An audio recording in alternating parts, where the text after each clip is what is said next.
हमारे साथ हैं कांग्रेस पार्टी के वरिष्ठ नेता और राज्यसभा में कांग्रेस के deputy leader Pramod Tiwari. Sir, आज Rahul Gandhi leader of opposition Chandigarh जा रहे हैं। वाई पूरन कुमार जो आईपीएस ऑफिसर हैं, जिनकी डेथ सुसाइड की वजह से हुई, उनसे मिलने के लिए चिराग पासवान भी चंडीगढ़ पहुंच रहे हैं। कांग्रेस पार्टी की तरफ से इस मामले में क्या मांग है?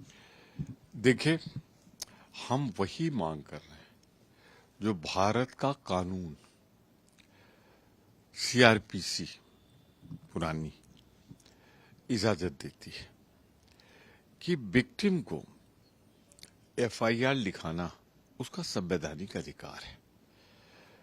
इन्वेस्टिगेशन में आप क्या रखें, क्या पाए, ये पुलिस को तय करना है या इन्वेस्टिगेटिंग एजेंसी को तय करना है। यहां एडीजी रैंक का अधिकारी प्रताड़ित होके, उत्पीड़ित होके सबसे आखिरी कदम दुनिया का उठा लेता है, आत्महत्या करता है। उसकी पत्नी आईएएस सेक्रेटरी रैंक की है, कमिश्नर है। वो जो एफआईआर लिखा रही है, वो एफआईआर तक नहीं लिखी जा रही, और वो एफआईआर का आधार वो डाइंग डिक्लेरेशन है जो तमाम उन्होंने लिखा है एडीजी ने मरने के। तो वो तो डाइंग डिक्लेरेशन ही एविडेंस, तो आपके तफ्तीश की पार्ट होगी।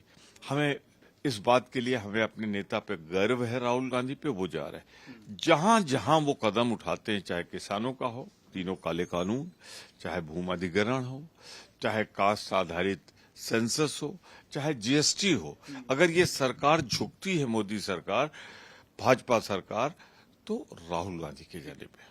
एक और सवाल सर, ये मसला भी सुसाइड से ही जुड़ा हुआ है। केरल के एक टकी ने, अनंतु अज्जी ने सुसाइड नोट में ये जिम्मेदार ठहराया कि कैसे वो मेंटल हैरेसमेंट से लंबे समय से गुजर रहा था, क्योंकि सेक्सुअल अब्यूज का आरोप उस नोट में आरएसएस के कुछ पदाधिकारियों के खिलाफ, वर्कर्स वॉलंटियर्स के खिलाफ लगाया गया। प्रियंका गांधी इस मामले की जांच की मांग कर रही हैं। मैं प्रियंका गांधी की मांग का पुरजोर समर्थन करता हूं, पूरी ताकत से समर्थन करता हूं, क्योंकि सर शर्म से झुक गया।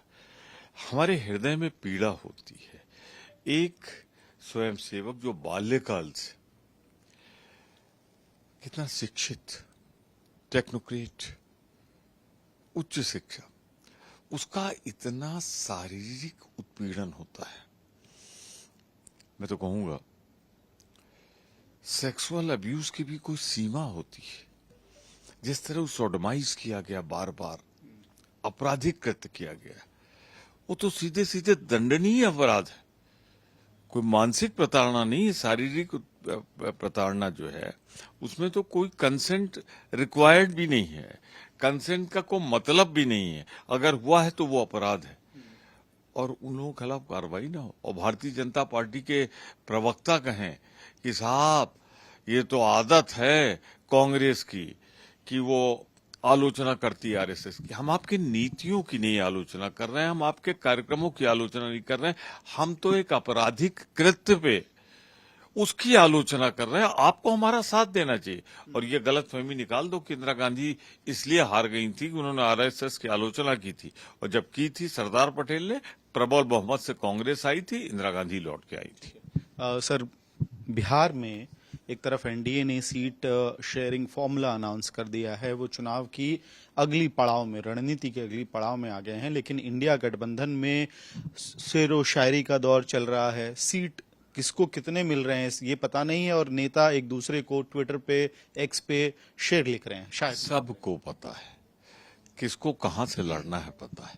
हम बस उस शुभ घड़ी का इंतजार कर रहे हैं जब एनडीए अपनी सीटें डिक्लेयर करते हैं, उसके बाद हमारी आ जाएगी। जहां तक सवाल है एनडीए का, क्या है, मोदी जी के हनुमान जो कैबिनेट मंत्री है वो अपनी पीड़ा जाहिर कर रहे हैं सीटों को लेकर। दूसरे मंत्री माझी जी, वो टिकट बंटवारे में असंतुष्ट हैं और खुलकर इजहार कर रहे हैं। तीसरे कुशवाहा जी, मंत्री नहीं है, राज्यसभा में बैठे, वो कर रहे हैं। खुद जेडीयू में प्रबल असंतोष है, ठगा महसूस कर रहे हैं नीतीश बाबू कि उनको 1 से 1 पे निपटा दिया गया, और 1 से 39 से 1 से 43 सीटें ले ली